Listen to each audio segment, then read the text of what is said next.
Hello everyone, এখন বাজে ভোর 5টা। ভাবছো তো এত সকাল সকাল কোথায় যাব? আমরা যাব মেকআপ অ্যাওয়ার্ড শোতে। দেখো তাড়াহুড়োর চোটে জামার ট্যাগই ছেঁড়া হয়নি। যাই হোক, দুজন মিলে চলে গেলাম, যেতে যেতে এদেরকে তুলে নিলাম, তুলে নিয়ে পৌঁছে গেলাম। পৌঁছে গিয়ে আমরা কয়েকটা ফটো তুলে নিলাম।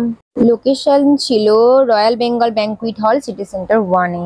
দেন আমরা রেজিস্ট্রেশন করে নিলাম, তারপর আই কার্ড দিয়ে দিল।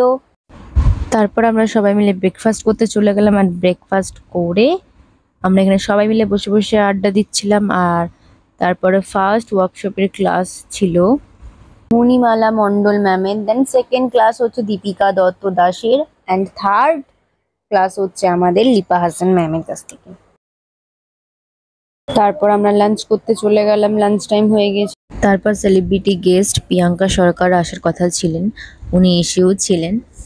অ্যাকচুয়ালি ওনার হাত থেকে বেস্ট মেকআপ অ্যাওয়ার্ডটা আমার নেওয়ার কথা ছিল, আমি নিয়ে খুবই হ্যাপি। আর ম্যাম কংগ্রাচুলেশন জানিয়েছেন, প্লাস আমি থ্যাংক ইউ বলেছি, প্লাস ম্যাম চলেও যাওয়ার সময় টাটাও করে যাচ্ছে দেখতে। তারপর আমার পছন্দের কয়েকটা ম্যামের সাথে ফটো তুলে নিলাম। ফটো তোলার পরে আমি নিজেও অ্যাওয়ার্ডের সাথে কয়েকটা ফটো তুলে নিলাম।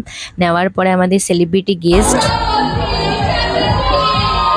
ইনার হাত দিয়ে আমি বেস্ট মেকআপ আর্টিস্টের সার্টিফিকেটটা পেয়ে ভীষণই হ্যাপি।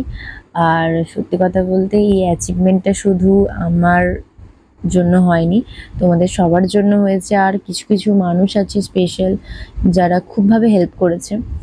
তারপর আমরা টিফিন করে নিয়ে বেরিয়ে পড়লাম লিফটে দিয়ে ফুচকা খেতে খেতে। তারপরে গাড়ি পেয়ে গেলাম, গাড়ি আস্তে আস্তে রাত 10টা বাজিয়ে দিয়েছে। তারপর আমরা দেখো বাড়ি চলে আসছি, সবাই টাটা করছে। সাবধানে বাড়ি, টাটা, সাবধানে যেও বাড়ি থেকে। এশিয়ার বিগেস্ট বিউটি এক্সপোর লিংক আমি দিয়ে দেবো ডেসক্রিপশন বক্সে, যেটা আমি লাইভ করেছিলাম, তোমরা পারলে গিয়ে দেখে এসো।